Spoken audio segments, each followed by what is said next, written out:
മഹാഭാഷ്യം. അനന്താംശജാതനായ സാക്ഷാൽ പതഞ്ജലി മഹർഷി വ്യാകരണ മഹാഭാഷ്യമുണ്ടാക്കി തൻ്റെ 1000 ശിഷ്യന്മാരെയും അടുക്കലിരുത്തി പറഞ്ഞുകൊടുത്തു പഠിപ്പിച്ച് ഉരുവിടുവിച്ചു കൊണ്ടിരിക്കുമ്പോൾ ആ ശിഷ്യന്മാരിൽ ഒരാൾ അനുവാദം കൂടാതെ എണീറ്റ് പാഠശാലയിൽ നിന്ന് പുറത്തേക്ക് പോയി. ശിഷ്യൻ്റെ ദുസ്വാതന്ത്ര്യ പ്രവൃത്തി മഹർഷിക്ക് ഒട്ടും രസിച്ചില്ല. അതിനാൽ അദ്ദേഹത്തിൻ്റെ ഹൃദയത്തിൽ പെട്ടെന്ന് കോപാഗ്നി ജ്വലിച്ചു. അദ്ദേഹം കോപത്തോടുകൂടി കണ്ണുകൾ മിഴിച്ച് ഒന്ന് നോക്കി. അപ്പോൾ സമീപത്തിരുന്ന ശിഷ്യന്മാരെല്ലാം അദ്ദേഹത്തിൻ്റെ കോപാഗ്നിയിൽ ഭസ്മാവശേഷന്മാരായി ഭവിച്ചു. തൻ്റെ പ്രിയ ശിഷ്യന്മാരെല്ലാം നശിച്ചു പോയതിനെക്കുറിച്ച് ശുദ്ധാത്മാവായ തപോധനൻ്റെ ഹൃദയത്തിൽ പെട്ടെന്ന് അപാരമായ പാശ്ചാത്താപവുമുണ്ടായി.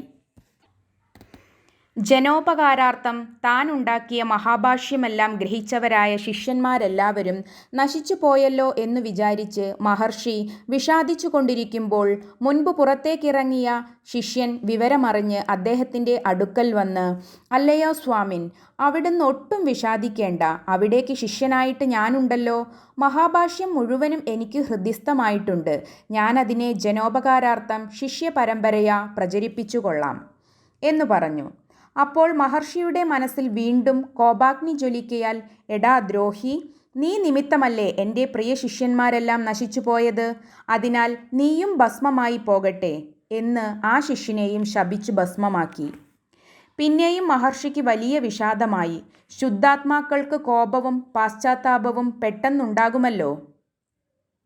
മഹർഷി പിന്നെയും അങ്ങനെ വിഷാദിച്ചു കൊണ്ടിരിക്കുമ്പോൾ ഒരു ഗന്ധർവൻ അദ്ദേഹത്തിൻ്റെ അടുക്കൽ വന്ന്, "അല്ലയോ ഭഗവാനെ, അവിടുന്ന് ഒട്ടും വിഷാദിക്കേണ്ട. അവിടേക്ക് പ്രിയ ശിഷ്യനായിട്ട് ഈ ഞാനുണ്ട്.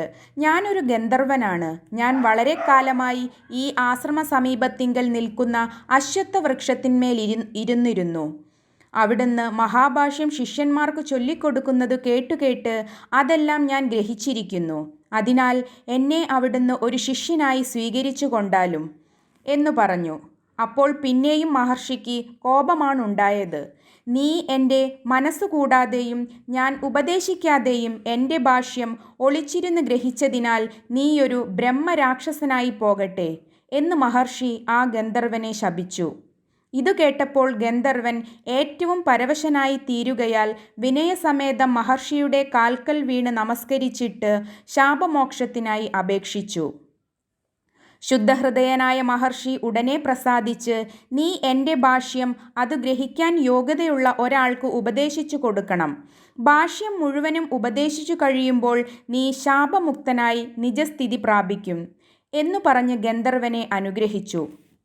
ബ്രഹ്മരാക്ഷസനായ ഗന്ധർവൻ വീണ്ടും മഹർഷിയെ വന്ദിച്ചിട്ട് അവിടെ നിന്ന് പോയി യഥാപൂർവം ആലിൻ്റെ മുകളിൽ ചെന്ന് ഇരിപ്പായി. ഭാഷ്യം ഗ്രഹിക്കുന്നതിന് തക്ക യോഗ്യതയുള്ളവർക്ക് വേണമല്ലോ അതുപദേശിച്ചു കൊടുക്കാൻ എന്നു വിചാരിച്ച് ആ ബ്രഹ്മരാക്ഷസൻ അതിലെ കടന്നു പോകുന്ന ബ്രാഹ്മണന്മാരെ ഒക്കെ വിളിച്ച് അവരുടെ യോഗ്യതയെ പരീക്ഷിച്ചു കൊണ്ടിരിക്കുന്നു.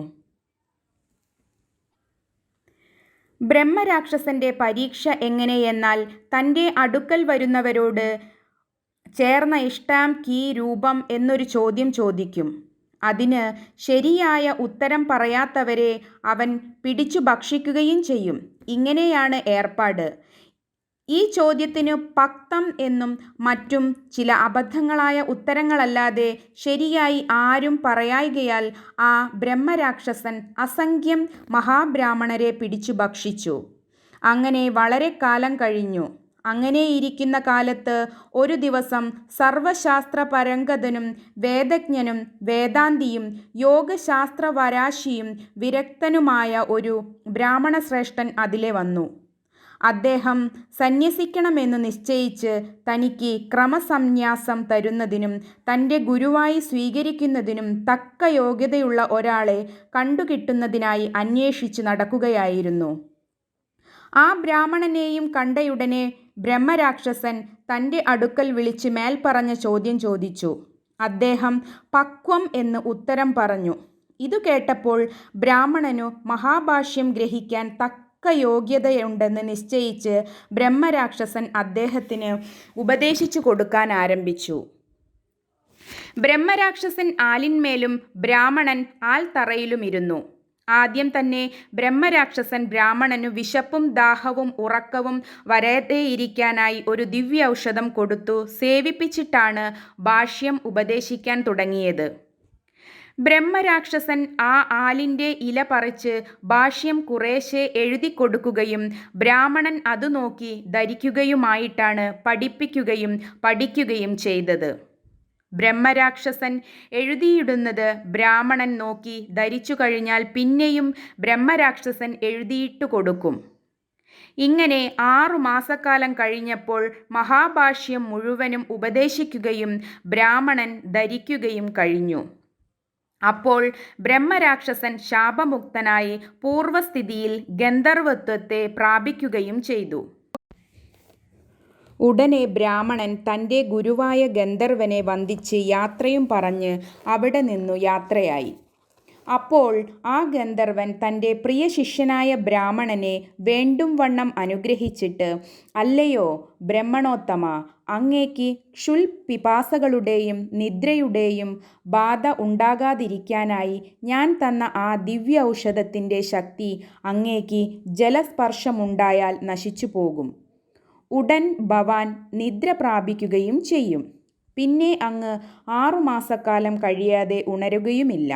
അതിനാൽ ഇനി വെള്ളത്തിലിറങ്ങുന്ന കാര്യം വളരെ സൂക്ഷിച്ചു വേണം എന്നു പറഞ്ഞിട്ട് അന്തർധാനവും ചെയ്തു. ഉടനെ ബ്രാഹ്മണൻ താൻ പഠിച്ച മഹാഭാഷ്യത്തിൻ്റെ ഒരംശമെങ്ങാനും വിസ്മരിച്ചു പോയെങ്കിൽ പറഞ്ഞു തരാൻ ആരും ഉണ്ടായിരിക്കാത്തതുകൊണ്ട് ഗന്ധർവൻ എഴുതിത്തന്നവയായ ആ ആലിലകൾ കൂടി കൊണ്ടുപോയി ഇതൊന്നു പകർത്തിയെഴുതി സൂക്ഷിക്കണം എന്നു നിശ്ചയിച്ച് ആലിലകളും കെട്ടിയെടുത്ത് അവിടെ നിന്നും പോവുകയും ചെയ്തു.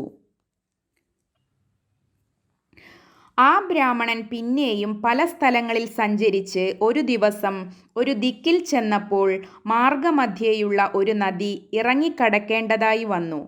നദിയിൽ ഇറങ്ങാതെ അക്കരെ കടക്കുന്നതിന് ആ ദിക്കിലെങ്ങും തോണിയും വഞ്ചിയുമൊന്നുമില്ലായിരുന്നു. നദിയിൽ വെള്ളമധികമില്ലാഞ്ഞതുകൊണ്ട് അവിടെ എല്ലാവരും അക്കരെ ഇക്കരെ കടക്കുന്നത് നദിയിലിറങ്ങിയാണ്. നദി വീതി വളരെ കുറഞ്ഞതുമായിരുന്നു. അതിനാൽ ആ ബ്രാഹ്മണൻ ക്ഷണത്തിൽ ഇറങ്ങിക്കടന്നുകളയാമെന്ന് വിചാരിച്ചു നദിയുടെ വക്കത്തു ചെന്ന് ആലില ചുമട് അവിടെ ഇറക്കി വെച്ചിട്ട് കുറച്ചു വെള്ളം കയ്യിലെടുത്ത് മുഖം കഴുകി. ഉടനെ ആ ബ്രാഹ്മണൻ ഗാഢനിദ്രയെ പ്രാപിച്ച് അവിടെ വീണു. അപ്പോൾ ആ കടവിൽ കുളിച്ചുകൊണ്ടിരുന്ന നവയൗവനയുക്തയായ ഒരു ശൂദ്രകന്യക അതു കണ്ട് അടുത്തു ചെന്നു നോക്കിയപ്പോൾ അദ്ദേഹം ഉറങ്ങുകയാണെന്നും അല്ലാതെ മോഹാലസ്യവും മറ്റുമല്ലെന്നും മനസ്സിലാക്കി. എങ്കിലും ഒരു ബ്രാഹ്മണൻ ഇപ്രകാരം മാർഗമധ്യേ വീണു കിടക്കുന്നത് കണ്ടിട്ട് ഇട്ടും വെച്ചു പോകുന്നത് യുക്തമല്ലെന്ന് വിചാരിച്ച് അവിടെ നിന്നുകൊണ്ട് തൻ്റെ ദാസിമാരിൽ ഒരുത്തിയെ വീട്ടിലേക്ക് പറഞ്ഞയച്ച് 4 ഭൃത്യന്മാരെ വരുത്തി അവരെ കൊണ്ട് ഈ ബ്രാഹ്മണനെ കെട്ടിയെടുപ്പിച്ച് സ്വഗൃഹത്തിലേക്ക് കൊണ്ടുപോയി. അവിടെ അവൾ ധാരാളം വിസ്താരവും വൃത്തിയുമുള്ളതും കാറ്റും വെളിച്ചവും നിർബാധമായി കിടക്കുന്നതുമായ ഒരു മുറിക്കകത്ത് കട്ടിലിൽ മെത്ത വിരിച്ച് അതിൽ ആ ബ്രാഹ്മണനെ കിടത്തി. ആ കന്യക നാടുവാഴിയായ ഒരു ശൂദ്രപ്രഭുവിൻ്റെ പുത്രിയും സൗന്ദര്യം, സൗശീല്യം, സൗജന്യം, വൈദുഷ്യം, വൈദഗ്ധ്യം, ആഭിജാത്യം മുതലായ സകല സദ്ഗുണങ്ങളും തികഞ്ഞ ഒരു മനസ്സിനിയുമായിരുന്നു. അവളുടെ വീട് ആ നദീതീരത്തു തന്നെ വഴിക്കടുക്കലുമായിരുന്നു. ബ്രാഹ്മണൻ കുറച്ചുനേരം കഴിയുമ്പോൾ ഉണരുമെന്നായിരുന്നു ആ കന്യകയുടെ വിചാരം. അദ്ദേഹം നേരത്തോടു നേരമായിട്ടും ഉണരായ്കയാൽ ഇതെന്തു കഥയാണെന്നു വിചാരിച്ച് അവൾക്ക് വളരെ പരിഭ്രമമായി. ഉടനെ ഈ വിവരമെല്ലാം അവൾ അവളുടെ അച്ഛൻ്റെ അടുക്കൽ ചെന്നു പറഞ്ഞു. പ്രഭു ഉടനെ ഒരു വൈദ്യനെ വരുത്തി കാണിച്ചപ്പോൾ ഇദ്ദേഹത്തെ ബാധിച്ചിരിക്കുന്നത് നിദ്രയാണ്, അല്ലാതെ ഇതൊരു രോഗവും ബാധയുമൊന്നുമല്ല. എന്നാൽ നേരത്തോടു നേരമായിട്ടും ഇദ്ദേഹം ഉണരാതിരിക്കുന്നതിൻ്റെ കാരണം മനസ്സിലാകുന്നില്ല. എന്തായാലും പരിഭ്രമിക്കാനൊന്നുമില്ല. എങ്കിലും ഇദ്ദേഹം ഇനിയും ഉണരാൻ താമസിക്കുന്ന പക്ഷം ദിവസം തോറും 3 പ്രാവശ്യം വീതം അന്നലേപനം ചെയ്തില്ലെങ്കിൽ താമസിയാതെ ഇദ്ദേഹം മരിച്ചു പോയേക്കാം. അന്നലേപനം ശരിയായി ചെയ്തുകൊണ്ടിരുന്നാൽ ഇദ്ദേഹം എത്രനാൾ ഉണരാതെയിരുന്നാലും യാതൊരു തരക്കേടും വരുന്നതല്ല. എന്നുമാത്രമല്ല, ഇദ്ദേഹം ഉണരുമ്പോൾ ഇദ്ദേഹത്തിനു ഭക്ഷണം കഴിക്കാതിരുന്നതുകൊണ്ടുള്ള ക്ഷീണം ഉണ്ടായിരിക്കുകയുമില്ല എന്നു പറഞ്ഞ് വൈദ്യൻ പോയി. പിന്നെ ആ വൈദ്യൻ പറഞ്ഞതുപോലെയൊക്കെ ചെയ്തു. പ്രാണനെ രക്ഷിക്കുന്നതിന് മറ്റാരുമായാൽ ശരിയാവുകയില്ലെന്നു വിചാരിച്ച് ശൂദ്രപ്രഭു തൻ്റെ പുത്രിയെ തന്നെ അതിനു നിയോഗിച്ചു. വൈദ്യവിധിപ്രകാരം ചെയ്തു പ്രാണനെ രക്ഷിക്കുന്നതിന് താൻ തന്നെ അല്ലാഞ്ഞാൽ ശരിയാവുകയില്ലെന്ന് വിചാരിച്ച് അതിനായി സ്വയമേവ സന്നദ്ധയായിരുന്ന ആ ശൂദ്രകന്യകയ്ക്ക് പിതൃനിയോഗം കൂടി കിട്ടിയപ്പോഴേക്കും വളരെ സന്തോഷമായി. അതിനാൽ അവൾ തന്നെ വളരെ ജാഗ്രതയോടുകൂടി പ്രതിദിനം 3 നേരവും അന്നലേപനവും മറ്റും ചെയ്ത് ആ ബ്രാഹ്മണനെ രക്ഷിച്ചും കൊണ്ടിരുന്നു. ഇങ്ങനെ 6 മാസം കഴിഞ്ഞപ്പോൾ ആ ബ്രാഹ്മണൻ ഉണർന്നു. അപ്പോൾ അദ്ദേഹത്തിന് ഒന്നാമതുണ്ടായ വിചാരം തൻ്റെ ആലിലക്കെട്ടിനെക്കുറിച്ചായിരുന്നു. അതിനാൽ അദ്ദേഹം പെട്ടെന്നെണീറ്റ് ആ നദീതീരത്തിങ്കലേക്ക് പോയി. അവിടെ ചെന്ന് നോക്കിയപ്പോൾ ആലിലക്കെട്ടും അവിടെ തന്നെ കിടക്കുന്നുണ്ടായിരുന്നു. എങ്കിലും അതൊരു പശു തിന്നും കൊണ്ട് നിൽക്കുന്നതായിട്ടാണ് അദ്ദേഹം കണ്ടത്. പശുവിനെ പിടിച്ചുമാറ്റി നോക്കിയപ്പോൾ ഏതാനും ഭാഗമൊക്കെ പശു തിന്നുകഴിഞ്ഞിരിക്കുന്നു. അതിനാൽ ബ്രാഹ്മണന് വളരെ വിഷാദമായി. പോയതിനെക്കുറിച്ച് ഇനി വിചാരിച്ചതുകൊണ്ട് ഫലമൊന്നുമില്ലല്ലോ എന്നു വിചാരിച്ച് അദ്ദേഹം ശേഷമുണ്ടായിരുന്ന ആലിലകളെല്ലാം പെറുക്കിയെടുത്ത് യഥാക്രമം അടുക്കി കെട്ടിക്കൊണ്ടിരിക്കുമ്പോൾ ഈ ബ്രാഹ്മണൻ എങ്ങോട്ടാണ് പോകുന്നതെന്ന് അറിയുന്നതിനായി ആ ശൂദ്രകന്യകയാൽ അയക്കപ്പെട്ട 2 ഭൃത്യന്മാർ അവിടെ വന്നു. അവരോട് ഈ പശു ആരുടെ വകയാണ് എന്ന് ബ്രാഹ്മണൻ ചോദിക്കുകയും ഇത് ഞങ്ങളുടെ യജമാനൻ്റെ വകയാണ് എന്ന് അവർ ഉത്തരം പറയുകയും ചെയ്തു. പിന്നെ ബ്രാഹ്മണൻ ആ ആലിലക്കെട്ടുമെടുത്തുകൊണ്ട് പ്രഭുവിൻ്റെ ഗൃഹത്തിൽ തന്നെ വന്നു. അപ്പോൾ ശൂദ്രകന്യക ബ്രാഹ്മണനെ യഥാക്രമം വന്ദിച്ച് പൂജിച്ചിരുത്തി. പിന്നെ അവർ തമ്മിലുണ്ടായ സംഭാഷണം കൊണ്ട് ഈ ബ്രാഹ്മണൻ്റെ എല്ലാ സ്ഥിതികളും അദ്ദേഹം ഇത്ര വളരെ കാലം ഉറങ്ങിപ്പോകുവാനുള്ള കാരണവും മറ്റും ശൂദ്രകന്യകയ്ക്കും ഈ ശൂദ്രകന്യകയുടെ സ്ഥിതികളും അവളുടെ ഗുണങ്ങളും തന്നെ രക്ഷിച്ചത് ഇവളാണെന്നും മറ്റും ബ്രാഹ്മണനും മനസ്സിലായി. വിവരങ്ങളെല്ലാം അറിഞ്ഞപ്പോൾ അവർക്ക് പരസ്പരം വളരെ സ്നേഹവും ബഹുമാനവും ഉണ്ടായി. പിന്നെ ബ്രാഹ്മണൻ്റെ താൽപ്പര്യപ്രകാരം ആ ആലില തിന്ന പശുവിനെ ശൂദ്രകന്യക പ്രത്യേകമൊരു സ്ഥലത്തു പിടിച്ചു കെട്ടിക്കുകയും ബ്രാഹ്മണൻ അന്നും അവിടെ തന്നെ താമസിക്കുകയും ചെയ്തു. ബ്രാഹ്മണന് അഭ്യംഗ്യത്തിനും അത്താഴത്തിനും വേണ്ടതെല്ലാം കന്യക തന്നെ തയ്യാറാക്കി കൊടുക്കുന്നതിനാൽ അന്ന് രാത്രിയിലും അദ്ദേഹം സുഖമായിട്ടുറങ്ങി. പിറ്റേ ദിവസം രാവിലെ ബ്രാഹ്മണൻ എണീറ്റ് പശുവിനെ കെട്ടിയിരിക്കുന്ന സ്ഥലത്തു ചെന്ന് നോക്കിയപ്പോൾ പശു തിന്ന ആലിലകളെല്ലാം യാതൊരു കേടും കൂടാതെ ചാണകത്തോടു കൂടി കിടക്കുന്നതു കണ്ടു. അദ്ദേഹം അവയെല്ലാം പെറുക്കിയെടുത്ത് കഴുകി തുടച്ചു കൊണ്ടുവന്നു. ശേഷമുള്ള ആലിലകളോട് കൂട്ടിച്ചേർത്ത് നോക്കിയപ്പോൾ ഒന്നും നഷ്ടപ്പെട്ടു പോയിട്ടില്ലെന്നറിയുകയാൽ അദ്ദേഹത്തിന് വളരെ സന്തോഷമായി. ഈ ആലിലകളൊന്നും ഇത്രയും കാലമായിട്ടും വാടാതെയും പശു തിന്നിട്ടും ദഹിക്കാതെയും ഇരുന്നത് അതുകളിൽ ഭാഷ്യമെഴുതിയ ഗന്ധർവൻ്റെ ദിവ്യത്വം കൊണ്ടോ മഹാഭാഷ്യത്തിൻ്റെ മാഹാത്മ്യം കൊണ്ടോ എന്തുകൊണ്ടാണെന്ന് നിശ്ചയമില്ല.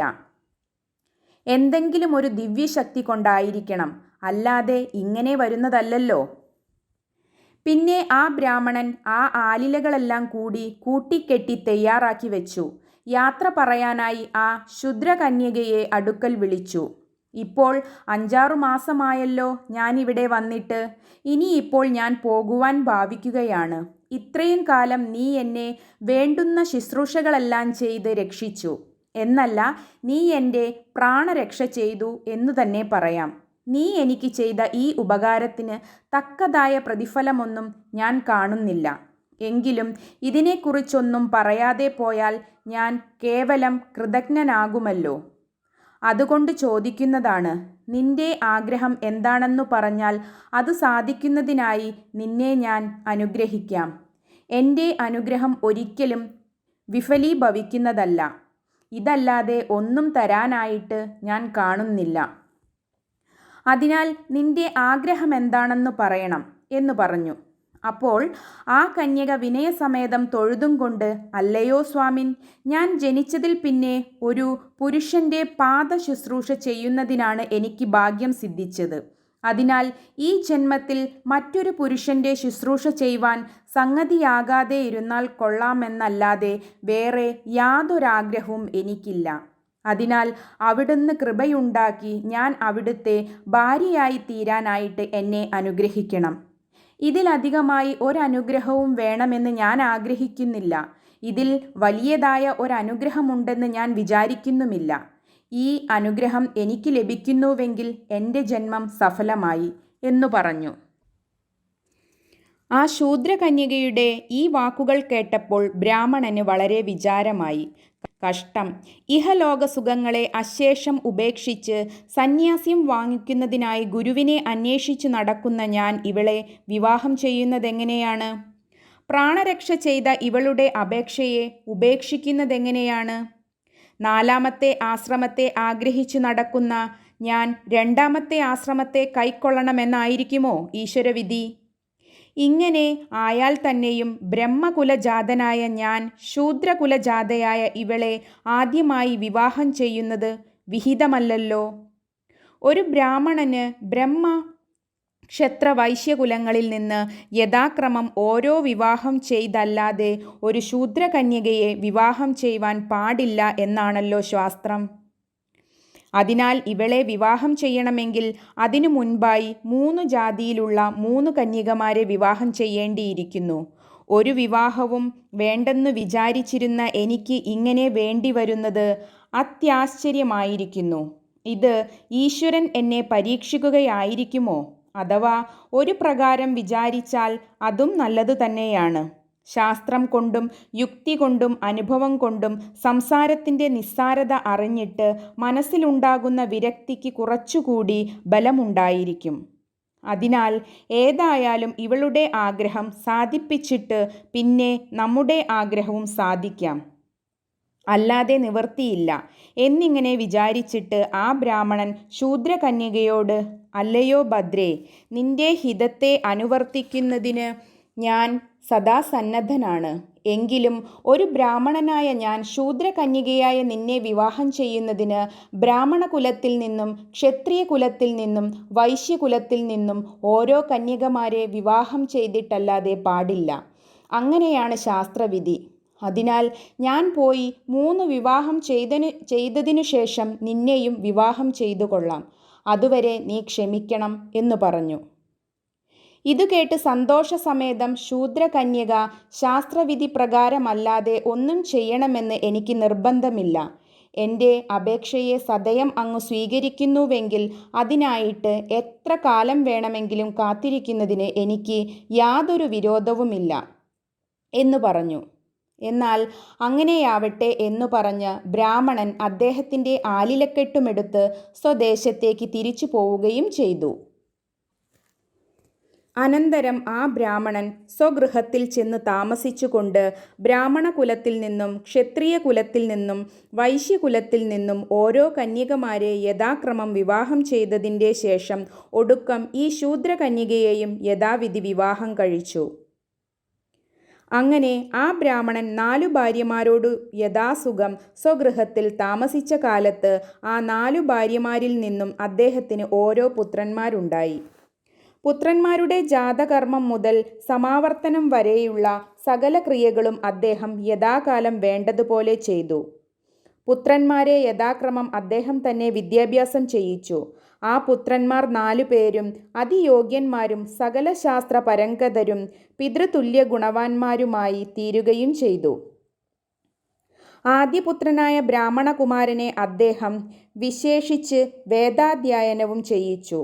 ഒടുക്കം 4 പേരെയും മഹാഭാഷ്യം പഠിപ്പിച്ചു. എന്നാൽ 4ാമത്തെ പുത്രൻ ശൂദ്രകുലജാതനും മഹാഭാഷ്യം വേദാംഗവുമായ ആകയാൽ ആ പുത്രനെ അഭിമുഖമായിരുന്ന് ഭാഷ്യം പഠിപ്പിക്കുന്നത് വിഹിതമല്ലല്ലോ എന്നു വിചാരിച്ച് അദ്ദേഹം ആ പുത്രനെ പ്രത്യേകിച്ച് ഒരു മറവുള്ള സ്ഥലത്തിരുത്തിയാണ് മഹാഭാഷ്യം ഉപദേശിച്ചു കൊടുത്തത്. എന്നു മാത്രവുമല്ല, മഹാഭാഷ്യം ശൂദ്രവംശജർക്ക് ഉപദേശിച്ചു പരമ്പരയാ വേദാർഹന്മാരല്ലാത്ത അവരുടെ ഇടയിൽ അതിന് പ്രചാരം വരുത്തുകയില്ലെന്ന് ആ പുത്രനെക്കൊണ്ട് പ്രതിജ്ഞ ചെയ്യിക്കുക കൂടി ചെയ്തിട്ടാണ് അദ്ദേഹം മഹാഭാഷ്യം ആ പുത്രന് ഉപദേശിച്ചു കൊടുത്തത് എന്നു ചിലർ പറയുന്നു. ഇങ്ങനെ പുത്രന്മാർ അതിയോഗ്യന്മാരും യൗവനയുക്തന്മാരുമായി തീർന്നതിൻ്റെ ശേഷം ആ ബ്രാഹ്മണൻ അവിടെ നിന്ന് പോവുകയും ചെയ്തു. പിന്നെ അദ്ദേഹം പല സ്ഥലങ്ങളിലും സഞ്ചരിച്ച് ഒടുക്കം ശ്രീഗൗഡപാദാചാര്യത്തിങ്കൽ നിന്ന് ക്രമസന്യാസത്തെ സ്വീകരിച്ച് ബ്രഹ്മധ്യാനവും ചെയ്തുകൊണ്ട് ബദര്യാശ്രമത്തിങ്കൽ താമസിച്ചു. കേരളാചാരകർത്താവായ ശ്രീ ശങ്കരാചാര്യ സ്വാമികളുടെ ഗുരുവായ സാക്ഷാൽ ഗോവിന്ദസ്വാമിയെക്കുറിച്ച് കേട്ടിട്ടില്ലാത്തവർ അധികമുണ്ടാകാനിടയില്ലാത്തതിനാൽ യോഗീശ്വര ശിരോമണിയായ ഗോവിന്ദസ്വാമികൾ എന്നു പറയപ്പെടുന്ന ആ മഹാൻ ഈ ബ്രാഹ്മണോത്തമൻ തന്നെയാണെന്നുകൂടി പറഞ്ഞാൽ പിന്നെ അദ്ദേഹത്തിൻ്റെ യോഗ്യതകളെക്കുറിച്ച് അധികം വിസ്തരിച്ചിട്ട് ആവശ്യമുണ്ടെന്ന് തോന്നുന്നില്ല. അപ്രകാരം തന്നെ അദ്ദേഹത്തിന് 4 ജാതിയിലുമായി 4 ഭാര്യമാരുണ്ടായിരുന്നവരിൽ നിന്ന് ജനിച്ചവരായ 4 പുത്രന്മാരിൽ ബ്രാഹ്മണ സ്ത്രീയിൽ നിന്നും ജനിച്ച പുത്രൻ സാക്ഷാൽ വരരുചിയും, ക്ഷത്രിയ സ്ത്രീയിൽ നിന്ന് ജനിച്ച പുത്രൻ വിശ്വവിശ്രുതനായ വിക്രമാദിത്യ മഹാരാജാവും, വൈശ്യസ്ത്രീയിൽ നിന്ന് ജനിച്ച പുത്രൻ വിശ്വവിശ്രുതനായ വിക്രമാദിത്യ മന്ത്രിയെന്ന് പ്രസിദ്ധനായ ഭട്ടിയും, ശൂദ്രസ്ത്രീയിൽ നിന്ന് ജനിച്ച പുത്രൻ മഹാവിദ്വാനായ ഭർതൃഹരിയുമാണെന്നുള്ള വാസ്തവം കൂടി പറഞ്ഞാൽ പിന്നെ അവരുടെ യോഗ്യതകളെക്കുറിച്ച് പറഞ്ഞിട്ടറിയേണ്ടവരായി അധികമാരുമുണ്ടായിരിക്കാനിടയില്ല. പറയിപെറ്റുണ്ടായ പന്തിരുകുലത്തിൻ്റെ ആദ്യപിതാവായ വരരുചിയെക്കുറിച്ചും അനേകം കഥകൾക്ക് വിഷയീഭൂതന്മാരായ വിക്രമാദിത്യ ഭട്ടികളെക്കുറിച്ചും കേട്ടിട്ടില്ലാത്തവർ കേവലം പാമരന്മാരുടെ ഇടയിൽ പോലും ആരുമുണ്ടായിരിക്കാനിടയില്ല. ഭർതൃഹരിയുടെ ശതകത്രയും മലയാളത്തിലും തർജ്ജമ ചെയ്യപ്പെട്ടിട്ടുള്ളതിനാൽ അദ്ദേഹത്തെക്കുറിച്ചും പലരും അറിഞ്ഞിരിക്കാനിടയുണ്ട്. അതിവിദ്വാൻമാരും സംസ്കൃതത്തിൽ വ്യാകരണ സംബന്ധമായും മറ്റും അനേകം ഗ്രന്ഥങ്ങളുടെ നിർമ്മാതാക്കളുമായ ഇവർ സംസ്കൃത പണ്ഡിതന്മാരുടെ ഇടയിൽ ഇന്നും നിത്യപരിചിതന്മാരായിട്ടാണിരിക്കുന്നത്. വാർത്തികം, പ്രാകൃതപ്രകാശം, ധനപഞ്ചകം മുതലായ പല ഗ്രന്ഥങ്ങൾ, വരരുചിയും ഭട്ടികാവ്യം എന്ന പ്രസിദ്ധ ഗ്രന്ഥവും മറ്റ് അനേകം കൃതികളും, ഭട്ടിയും ഹരീടിക, വാക്യപദീയം മുതലായ വ്യാകരണ ഗ്രന്ഥങ്ങളും, വേദാന്തം വകയായി മറ്റ് അനേക ഗ്രന്ഥങ്ങളും, മേൽപ്പറഞ്ഞ ശതകത്രയവും മറ്റും ഭർതൃഹരിയും ഉണ്ടാക്കിയിട്ടുണ്ട്. പ്രസിദ്ധമായ അമരുക ശതകവും ഭർതൃഹരിയുടെ കൃതിയാണെന്ന് വിദ്വാൻമാരുടെ ഇടയിൽ ഒരഭിപ്രായമുണ്ട്. ഇപ്രകാരമുള്ള മഹാന്മാരുടെ മാംസശരീരം പോയാലും അവരുടെ യശശരീരത്തിനു ലോകാവസാനം വരെ യാതൊരു ഹാനിയും സംഭവിക്കയില്ലെന്നുള്ളത് തീർച്ചയാണല്ലോ. മഹാഭാഷ്യത്തിൻ്റെ പ്രചാരത്തിന് കാരണഭൂതന്മാർ ഇവർ തന്നെയാണെന്നുള്ളതും പറയണമെന്നില്ലല്ലോ. മേൽപ്പറഞ്ഞ 4 മഹാന്മാരും അവരുടെ അച്ഛനായ ഗോവിന്ദസ്വാമികളുടെ അടുക്കൽ നിന്ന് മഹാഭാഷ്യം പഠിച്ചു കഴിഞ്ഞതിൻ്റെ ശേഷം അവർക്ക് ഭാഷ്യകർത്താവായ സാക്ഷാൽ പതഞ്ജലി മഹർഷിയെ ഒന്ന് കണ്ടാൽ കൊള്ളാമെന്ന് അതികലശലായിട്ടൊരാഗ്രഹമുണ്ടായി. അതിനാൽ അവർ അന്വേഷിച്ചപ്പോൾ പതഞ്ജലി മഹർഷി അതിനു വളരെ മുൻപ് തന്നെ സ്വർഗാരോഹണം ചെയ്തു കഴിഞ്ഞിരിക്കുന്നതായി അറിഞ്ഞു. അപ്പോൾ ഭർതൃഹരി ചൊല്ലിയതായ ഒരു ശ്ലോകം ഇവിടെ ചേർക്കുന്നു.